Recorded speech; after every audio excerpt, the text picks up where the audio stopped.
Hello everyone, welcome back to my channel. Today we're going to be playing Mushroom Musume. So this is kind of like a game from what I could read is that someone actually wants a child and I'm guessing we grow the child out of, I'm guessing, a mushroom. So let's just go ahead and start.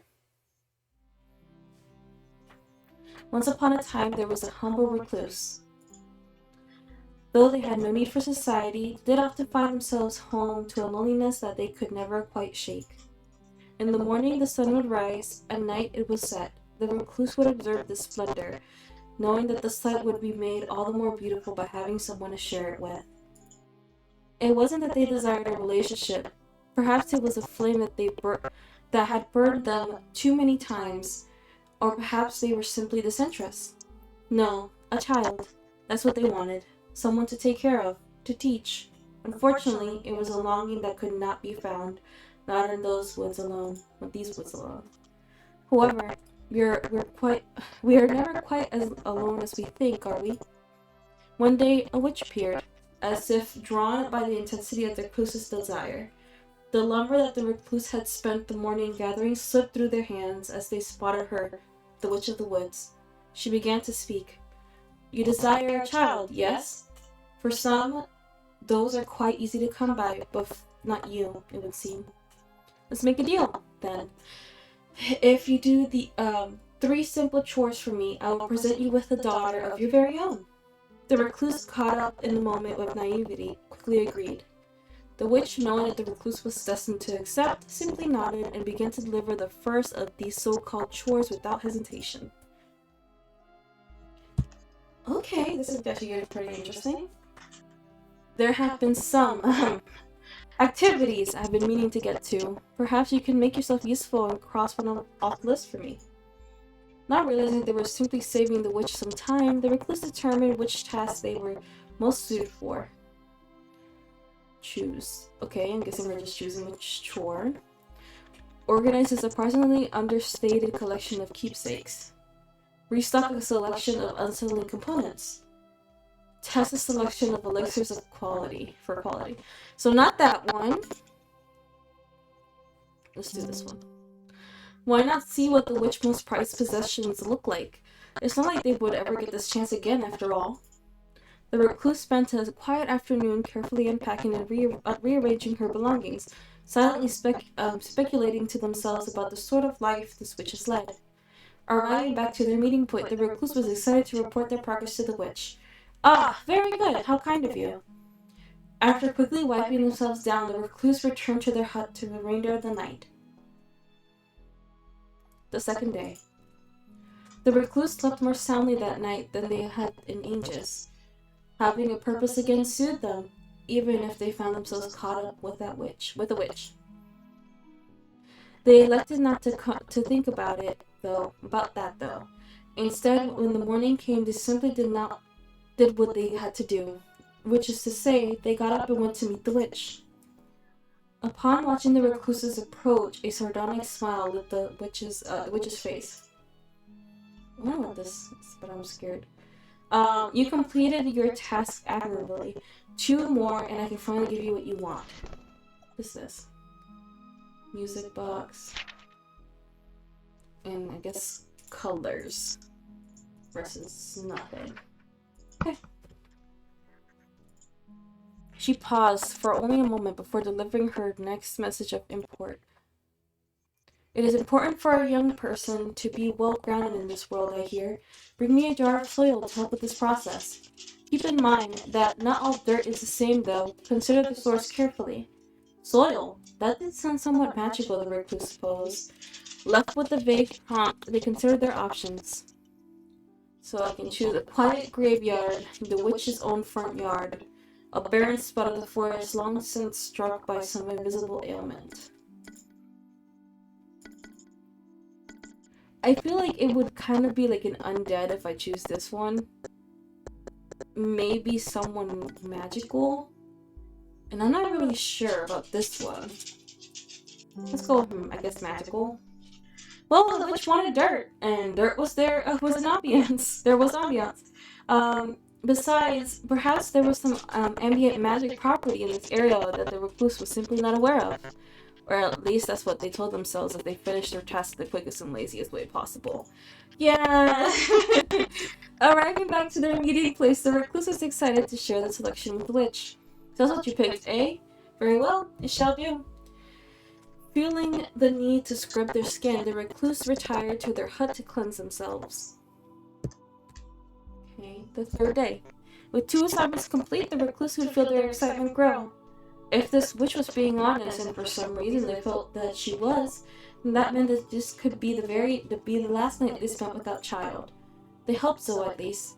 That was all they can do. Barely remembering to get dressed, the recluse dashed to the meeting spot. Again, the witch had been waiting there for them. Welcome back, recluse. Are you prepared? Today is your big day, is it not? The last task is an easy one, or at least I believe so. Bring me something colorful, something bright that you think will suit her. When they were first told of the 3 tasks, the recluse had imagined things would be much more difficult. It seems to be as easy as to be a trick, which, they supposed, only meant that they should take it seriously, as if a mistake could mean death. With death in mind, the recluse needed to decide where to search for color. A field of flowers, a stony river. Well, we're asking for color. If someone wanted color, where else would they even consider it? The recluse decided to make their way to the particular idyllic field of flowers. The field was filled with an overwhelming amount of choice. Before long, the recluse narrowed the options down to a few. Foxglove, purple belt-like blooms. Cardinal flowers, the prideful red bloom. Milkweed, the bright orange herald of the butterflies. Black pansies, a Stygian omen. Bleeding hearts, sanguine and symbiotic drops. Let's go with the red. Somehow they were the loudest flower the recluse had ever seen. They reminded them of fine, vivid things, expensive dyes, and lavish clothes. They could never afford these things in society, but this flower was free. Their daughter would never go without. Oh, it changed! Oh, I actually like this one. Okay. The recluse returned to the witch's hut, colored item in hand. She silently took the object and nodding her head the recluse in recognition. The recluse stood there for a moment, unsure, before before finally the witch realized what they expected. Oh ho ho, you want your promised daughter, don't you? Her voice was almost mocking, but at least it was not overly cruel. I suppose I must tell you that I lied, human. I do require several more trifling things from you. First is this matter of payment. The recluse should have known that everything is for a cost. Pay me now with wealth. Pay me now with life. Pay me sometime later in larger quantities. Pay me at much later date in the way I choose. She clearly does not have any money. The life would probably be her own. Again, no money. This is a lot more risky. I think I'm gonna go with life. They told the witch that they would offer life as payment. Certainly. Stepping forward, she took them in a cold yet not unkind embrace. They awoke hours later with an uneasy feeling that something was missing. The witch was still there, waiting for the recluse. With the payment settled, the witch simply smiled and handed the recluse a small pot. Oh! Wait, I was actually expecting, her to actually die. Okay, humans are tricky, but mushrooms are much more resilient. Consider this an upgrade, don't worry, eventually she will develop a mind. Simply give her time, as much as she needs. Soon your wish will be in full bloom. I suppose with all that settled though, there is one last thing for you to consider. A young girl needs a proper name. The recluse thought in the witch's demand, before offering the final thing they had to give. What is her name? So we went with red, so we'll do Rose. Then she walked away, only fate knowing if the two should ever meet again. Chapter 2, Cultivation. Though the recluse was unsure of the specifics, they did realize that it was important to heed her instructions. Care for the pot and the dirt and everything that lay within. So the recluse geared up as any parent should and assessed the things they needed to raise a child. finances in case the nearby village had goods or services that you could not provide, nutrients for the child to help it grow strong. They would need plenty, as if it would depend on a daily basis. And finally, the recluse's own stamina could not be ignored. One could not burn the candle on both ends indefinitely. Thus began the longest growing season for the recluse's life. Oh, okay. So we did have some finances. Damn, we should have just paid with gold then if that's the case. This info. Oh, what just happened? It said something. There we go. You avoid the village. Oh, god damn it. Okay, so nutrients. She needs food, and her food isn't quite the same as yours. Ensure that she never goes hungry. You avoid the village where you can, but with your daughter you have new needs. Money allows you to buy things that you cannot gather yourself. There's only so many hours in a day, and only you have so much time and energy. Choose how you spend those carefully. Your environment. Your daughter's growth is fickle. To ensure higher quality, you need to grow her in the best conditions. Affection. She is your daughter after all, even if she doesn't always look like much of one. If your daughter is well loved, she'll able to improve things at things more quickly. I cannot read today. Traits. Potted. The potted soil sits calmly with the small mushroom contained within. Okay. See something growing, not yet. Okay, so let's just go ahead and move on. A flock of hungry birds have been harassing both your crops and your daughter recently. In fact, they've become quite a nuisance. Ignore the birds. Fetch your bow and hunt the birds. Buy some poison feed to scatter around. It makes more sense for me to do this, because then they'll have to bother about it later. Oh, minus 1 stamina. You retrieve your bow, and you're lucky to leave with not one, but 2 birds from the flock. They shouldn't show up again for a while. You and your daughter may rest. Nothing more that could be done to the birds, the matter was laid to rest. Okay.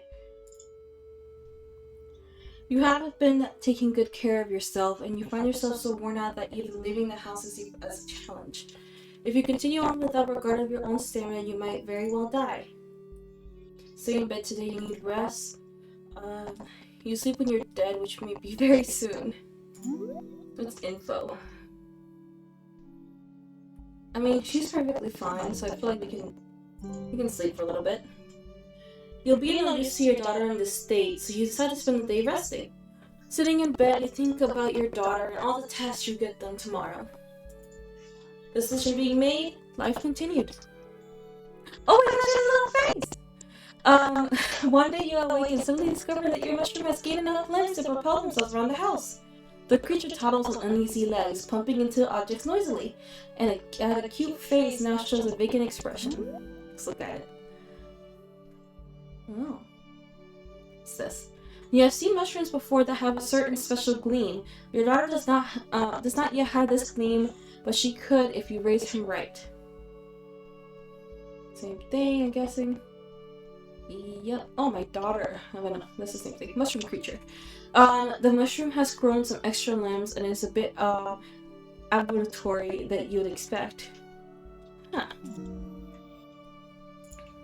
Her demeanor seems pensive and unsure, sometimes staring long into unfamiliar objects. Encourage her thoughtfulness, spend time nurturing her environment, motivate her to do something more productive. I feel like we should encourage her, because she needs to, see her environment, just, look at it. Your daughter's development is going better than expected. You want to promote her inquisitive nature. Gather a collection of unusual things around your house for her to look at, such as nooks, antiques, and broken tools.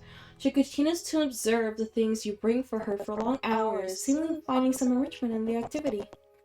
Decision being made, life continued. Okay, before this, what has changed? Undeveloped and simple. I don't think anything changed, right? Yeah. One evening you hear a light knocking at your door. Quite a rare occurrence. Peeking through the window, you witness none other than the Witch of the Woods sitting on your doorstep of your humble hut. Could she be here for a visit or to settle a debt? Introduce her to your daughter. Privately request a stipend. I'm gonna introduce her because if we don't do it, I feel like it's gonna be a big issue later.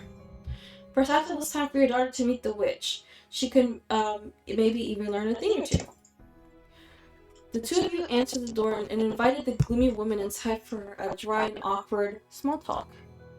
Something about the way you two absently stare at each other. You wonder if they've made some sort of connection today. Gain mystic bond. Really? Right here. You have developed some rapport with your creator, the Witch of the Woods. The decision being made, life continued. You awaken only to discover that your daughter is covered in tiny parasitic creatures. For the sake of her health, you should probably find a way to get rid of these little pests. She's all organic, let them be. Buy some fine herbal pesticides. Give the child a thorough rinse.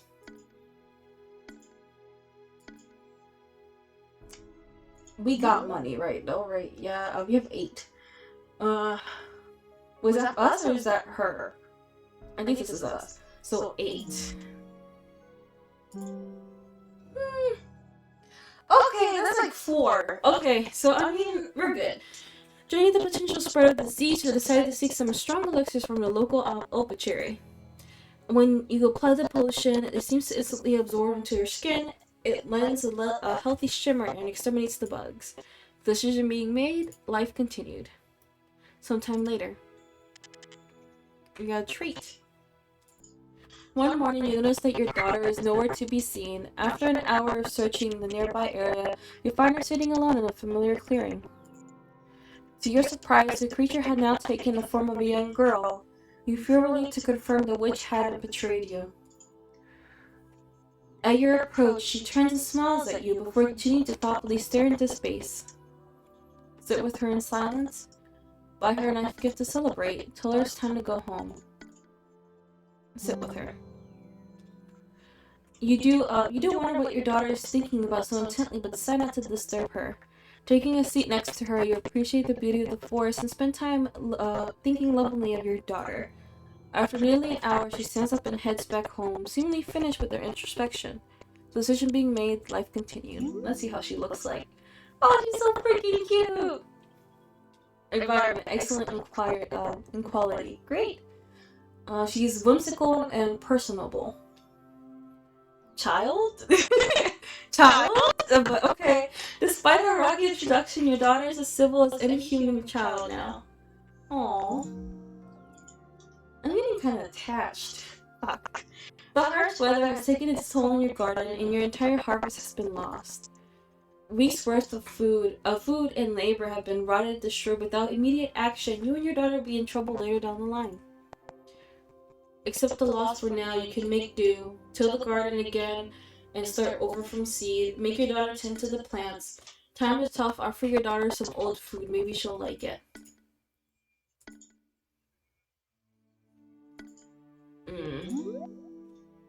What's nutrients? I mean, I feel like that would affect that, but I don't know if it'll affect finances as well.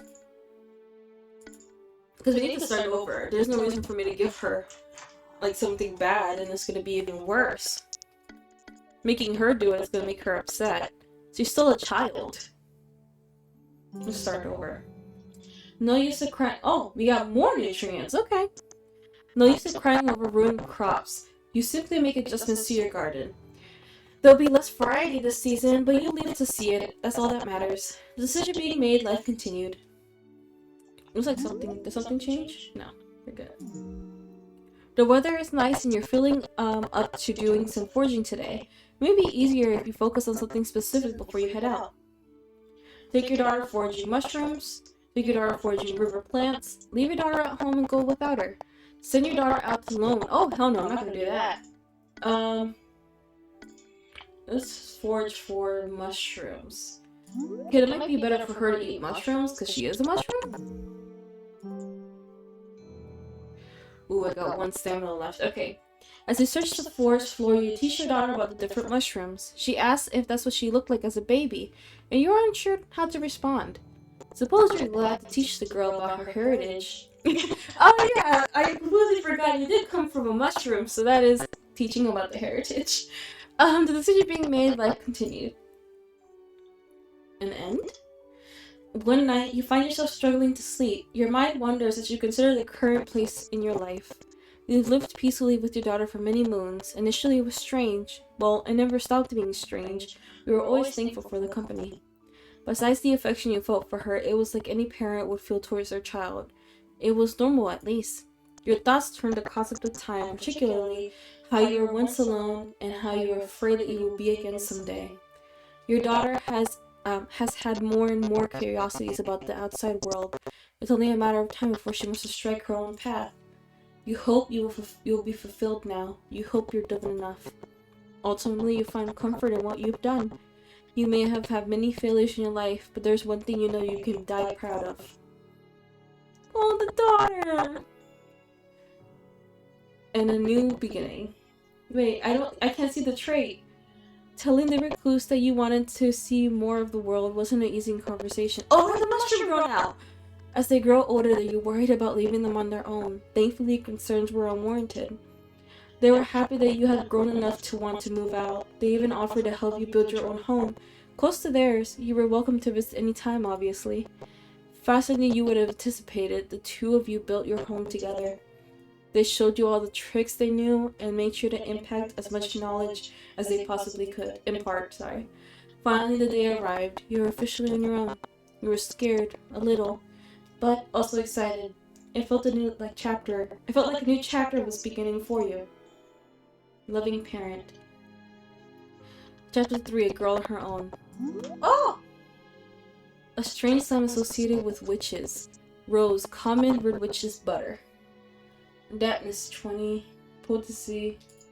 Dampness. Increased by good soak or melancholic moment. This stat increases how wet and slimy her body is, but also the murkiness of the soul. I'm not gonna say mycelium. Increase of night nutrients or by things that nourish the soul. This stat is associated with how generally healthy she is, yet can also be persistent optimism. Robustness. This stat is associated with her physical strength, but also be a strength of her character. Potency. Okay. This stat is tied to the strength of her mushroom type or her ability to perform for stressful situations. Humanity. This stat is how good of a person she is, literally and metaphorically. Slime form. Your body is made of something slick and magical. You can feel it at your core. Witchling. You are touched by magic in some significant way. Oh, she has tokens? Note card. A limited source. If you don't like an event, you can live without wasting any time. Spell card. A limited resource. You can't use magic without these. Wealth token. This represents the ability to purchase goods and services to make your life easier. Spore token. Empower spells of poison spores at the cost of your own potency. She's a young adult. Reputation. People don't think much about you. Relative obscurity. Oh, I think I made a mistake. Is that it? Family matters. Domestic bond. You have developed some rapport with the creator. Loving parent. The recluse will always live in your heart and for the time being next door. Witchling. You are touched by magic. Oh. Okay, I wasn't expecting this. I really thought that was just the ending. Chapter 3, A Girl on Her Own. Just as you are about to return home, a familiar type of tree catches your eye. Plump, pink-orange fruits dangle from the large massive branches. Upon inspection, you find plenty scattered around the base of the trunk as well. Take a nap under the big tree, climb the tree for the perfect fruit, eat a fruit off the ground at random. That's gonna be... I feel like we're gonna get hurt somehow. Let's see. Press...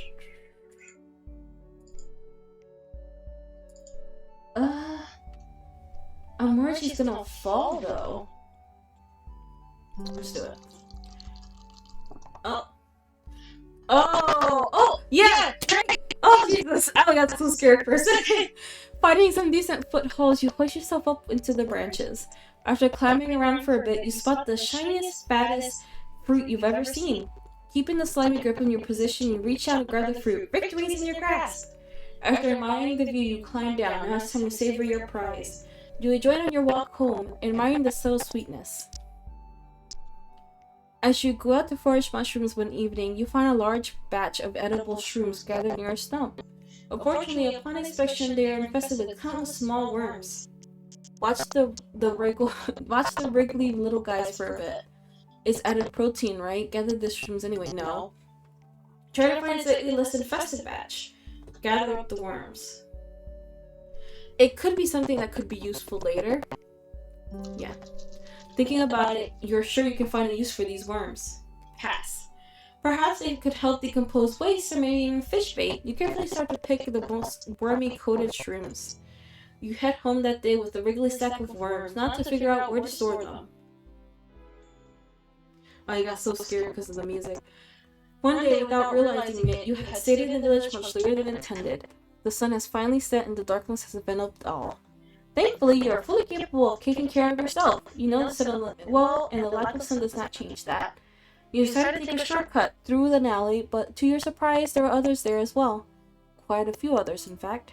It quickly becomes apparent to you that the alley skeletons are going to a single door, one that, when they open, you hear faint sounds of reveille and triumph through. When they leave, many have small trinkets, and they seem tired from a very long night of cheering. Still from one of those easy marks. Enter the door, mind your business. Ooh. I mean, she's a young adult. She can, she's curious, why not go? It's just a bag of worms, yes it is.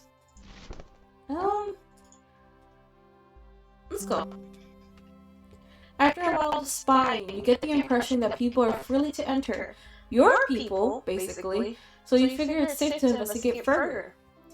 As you step inside, the roar of the crowd grows in volume and clarity. It takes your eyes a second to adjust the dim light. You move past a few tables full of merchant goods into a large room full of people. At the center of it is an arena topped with a fighting ring. The ring is currently in use as two combatants circle each other. One is a fighter with a crude grasshopper mask constructed out of dyed linen and leaves. He moves with a Kickstarter step, often fainting his opponent. His opponent, a tall figure, largely obscured by a dark cloak, counters nimbly, keeping low.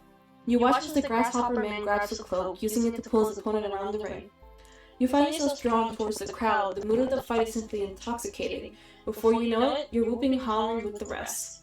Finally, in a thrilling conclusion, the cave fighter manages to subdue the crude grasshopper. They triumphantly suplex the masked man to the joy of the crowd. Though initially concerned for the man's health, you find that both fighters have support immediately afterwards. Slowly, the crowd begins to dissipate. What a thrilling event! As you leave, a chubby woman wearing an elaborate decorated pair of glasses stops you. I've never seen anyone quite like you before, love. If you ever want to fight, come back here again anytime. I think we could help you with something spectacular. You accept the scrap of paper the woman hands you, and on the list is her name and where to find her. What is that? After giving her a quick farewell, you dash back home to consider. I don't know about that. You feel a crisp breeze and the heat is relenting. Trees are changing in color. Fall has arrived. Let's see what... Did that, change anything specific other than the attributes? I think that's it. Yeah. While on an expedition to a nearby swamp, you lose track of time. The sun has already set to the sky and the trees surrounding you seem more menacing now. As you contemplate your situation, you try to figure out the best thing to do. Wander through the woods, follow a random road, or look for help, sleep in an abandoned building, or keep in cool and value your situation. This is the best one, because why would we follow a random road? I wonder why this one specifically looks so different. No, I'm gonna do this one. Pass? Yes. There's no use getting hot-headed and making more trouble for yourself. You sit in the grass and obstinately draw in the mud with a stick. You think about your situation. You make a few little diagrams to consult with the nearby foliage. After doing some calculations, you deduce your approximate location, a process for seeing that the local marks and you have planned to get home. Thankfully, the plan goes smoothly, and you rest your head on the pillow, knowing that your sharp reasoning is one of your greatest assets. Yes, it is. Walking around the village one day, you overhear a gaggle of fun-sized humans giggling the time away. You gradually sneak up on them and get close, remarkably close. They don't seem to care that you're there. Hey, wait, are they ignoring you on purpose? They're nervous some fleshies. At least you can listen in to whatever seems so engrossing. How much? One of the child exclaims, her jaw dropped in sheer awe of another kid, whose chest is proudly puffed up. With a grin, child reiterates, enough to buy 3 bags of candy. Not fair, another child cries out. When I lost mine, all she brought me was enough for a hop and stick. The other kids looked with the child with pity. Hop and stick was sold last season. Well, anyway, the boastful child continued, I have another one loose, so I can expect even more candy here soon. That's not fair. I want to lose a tooth. You're younger than me. What gives? It's probably because of all that candy, one of the kids say, getting met with the shrug from the proud child who smacked on his treats. Whatever, I'm going home and pulling my tooth out myself, and when you see me next, I'll have 4 bags of candy. The girl stormed off, determined to come into coin of her own. It's just odd. When you think about it, do these kids get money for their teeth? Do they sell their own other parts? You wonder briefly about the value of a kidney when you hear one of the gremlins shout, "Be sure to put it under your pillow!" Aha, you realize. There's a caveat. One must need a tooth and store it under their pillow, and then... money? Last you checked, would you consider your teeth grow back after some time? This could prove a lucrative venture. Oh god. At length you arrive home. You find yourself less certain of this than you were in the village. It's not like the fun-sized humans were known for their honesty. You pause for a moment and think. One tooth won't kill you, go for it. Decide against it. This is so fucking weird. I mean, yeah, it won't kill us if we do it. But, because we have witches, so it's like, it could be a possibility that there is some kind of tooth fairy. Or at least, like, someone, I don't know. But I feel like maybe she'll get disappointed in the long run. Let's just do one tooth. Now, wanting to put any more of your time to attempt to convince yourself otherwise, you reach up into your mouth and grab hold what passes your body as a tooth. Slowly, steadily, pressure builds as you pull, and then... Yo! That hurts quite a bit! No matter what, your tooth won't come out. Your body's too tough to let it wrench free. You could always force it, but you're not sure that's a great idea. Just cut your losses. Let's just not do this. Nope. Something tells you this is a bad idea. Perhaps it's a throbbing pain in your mouth. This doesn't seem to be worth your time anyway. Maybe you'll take one of the munchkins someday for science. Let's not do that. Don't take children's teeth, please. The sun is low in the sky, casting a beautiful warm tint across everything that what you saw. Today is in a particular beautiful sight, blossoming fruit trees and wind blowing throughout the grass. Your eyes feel heavy and suddenly you find yourself falling into deep sleep. In your dreams, you're sitting in a tree branch. There's a flute playing somewhere. Then suddenly the flute is next to you, attached into a vague shape of a woman. I haven't seen you around here before. Welcome. Whenever you go to look at her, it feels like she shifts. You can't quite describe her. You probably won't remember me when you wake up, but it's nice to meet you. After sitting in silence for a second, she starts playing again. Where do you go when I'm awake? Sing along. Try to memorize this place. Fly. What happens if I sing along? You close your eyes, absently singing with the flute. Your voice sounds beautiful. Things could not be more perfect. Eventually, before you know it, your eyes are opening. You stark out. You should be getting home. A chilling breeze greets you one morning, heralding the approach of winter. The end of the year approaches, and you find yourself considering your aspirations. You want to accomplish something significant. You decide something you'll remember. Take on a dangerous quest. Attend a romantic evening in the gala. Decide not to pursue anything. I don't feel like she would be the best in regards to going on a well on a quest. So really, the only thing that would make sense is for her to attend a romantic evening at the gala. So let's just go. You recently garnered enough attention in the area to be invited to a high-class event. This could be an opportunity to celebrate the year or invite someone you wish to grow closer with. Attend the gala alone. Invite the girl of your dreams. Eventually, don't go to the gala. But who's the girl of your dreams? Let's take the girl.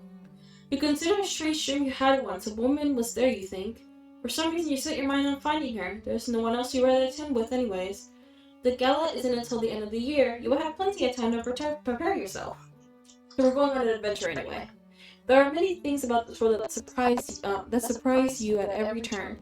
Bizarre absences that aren't to be believed. Today you encounter another one of those surprises, snow. Something will always confuse you about the distinction between magic and what humans call science, and snow is the confusing gray areas for you. Thankfully, you are too busy enjoying the snow to care. When you had first noticed it start, you ran to the edge of the forest as quickly as you could.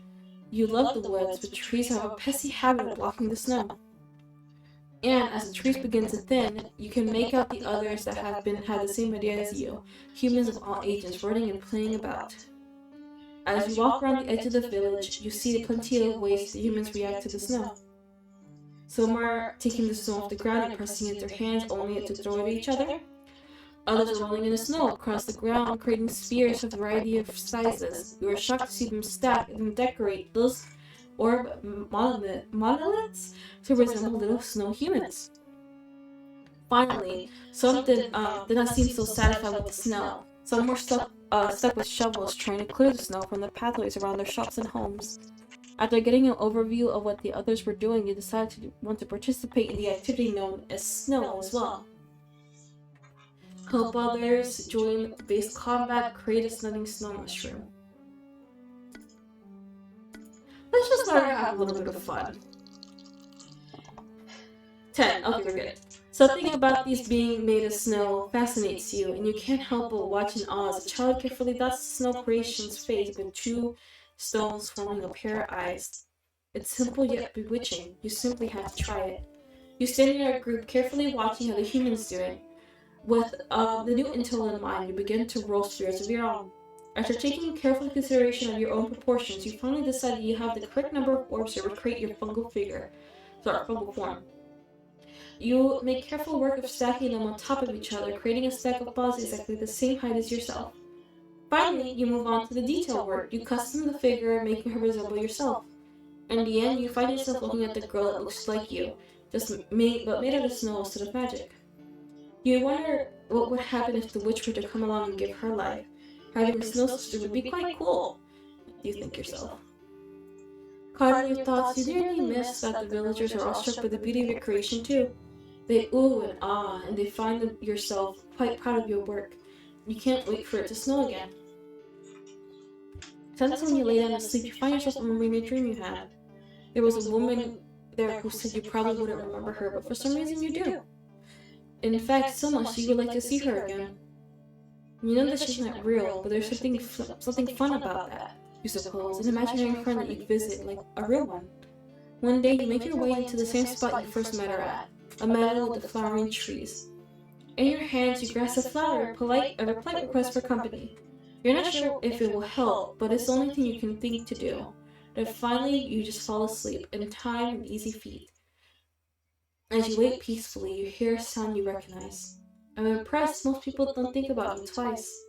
You sit with her for a few moments. Are you real? Can we go somewhere else? Have you always been like this? Can we go somewhere else? And I see why not. Was there somewhere you had in mind? You explain to the woman that you mean somewhere far away, the waking world. Oh, I can go there in some ways, like a simulacrum?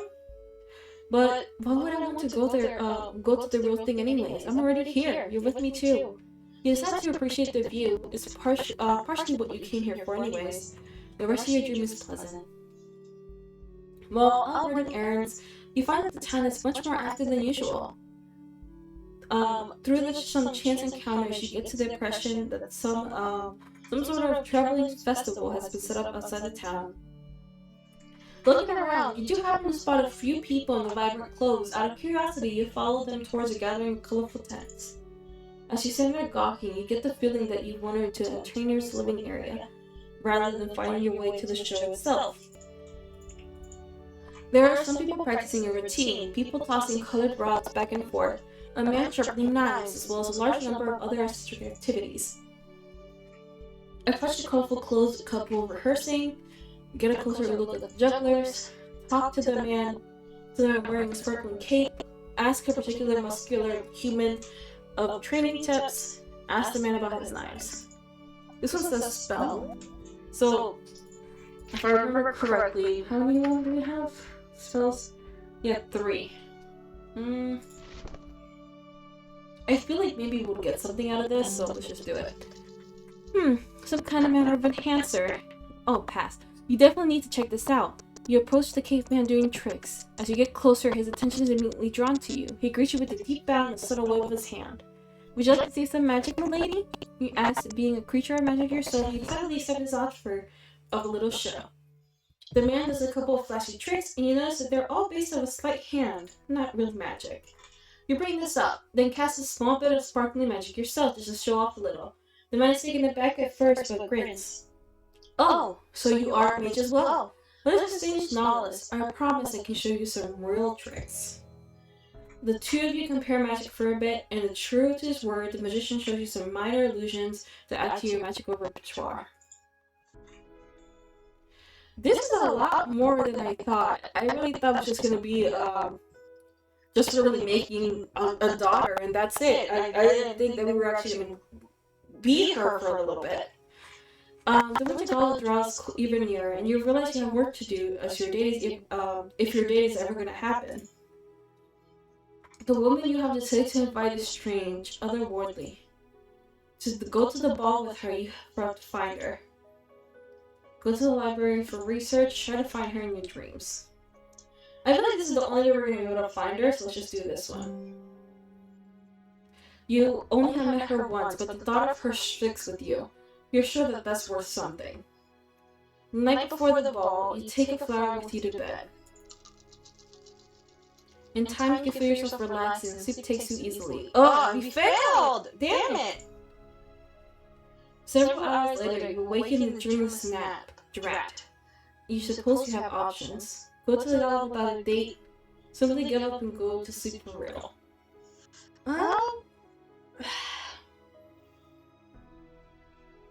You know what? She was looking forward to it. Let's just go. You figure that the night is young. Perhaps if you leave now, you can still make the party. When you arrive at the ball, you find the room filled with several kinds of people, mostly humans, but under the impression that some of the entities might be like you, touched by magic in some way. As you grow and accumulate to the situation, you realize that you're not particularly sure what one is supposed to do at the ball. Many are dancing, but some are not. There's also an array of other activities happening as well. Find and thank the host, speak with one of the other non-humans, shove as many snacks in your mouth as possible. That's something I would do, but, you know what? Let's speak to another non-human. Though unsure how to approach at first, you especially— oh, we passed. Okay, thank God. You eventually make your way next to the girl with the face and fur feline. You find that she actually had been wanting to speak to you too.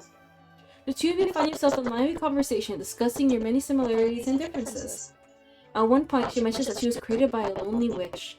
You are shocked to hear this, and the two of you again find yourself with another large topic to discuss with very little time. In the end, she has to leave at the behest of her companion, but she seems reluctant. You assure her that we'll meet her again someday, and you say goodbye to your newfound friend. As you are standing to the side, catching your breath and taking a moment to compose yourself, you hear the clinking of metal delicately being hit against the glass. The room falls quiet, everyone turning their attention towards the source of the noise. It appears to be the host. Thank you everyone for attending tonight. This is a village is a community. We are best to be here to see the start of the new year. Let's do our best to meet back here again next year. A toast to our village. To others, all create The others all create their clinking sounds in response, bringing the various monks and stings together. After the brief speech, all of the sun that had disappeared returned. It occurred to you that you had not once yet partaken in dancing, and the night was drawing ever closer to a close. Dance. Never. Just let your dance. I don't see what's gonna go wrong. Why not? You take the floor, doing your best to mimic what the others around you were doing. It takes a moment, but eventually you feel like this is what you were born for. You spin, weave, duck, and dance happily. Eventually, others take notice, and everyone on the floor wants a chance to dance with you. Over the time, the room grew slightly less full, perhaps a little quieter. It's almost time to leave. Return home, early bed, early to rise. Retrieve some more food for the road.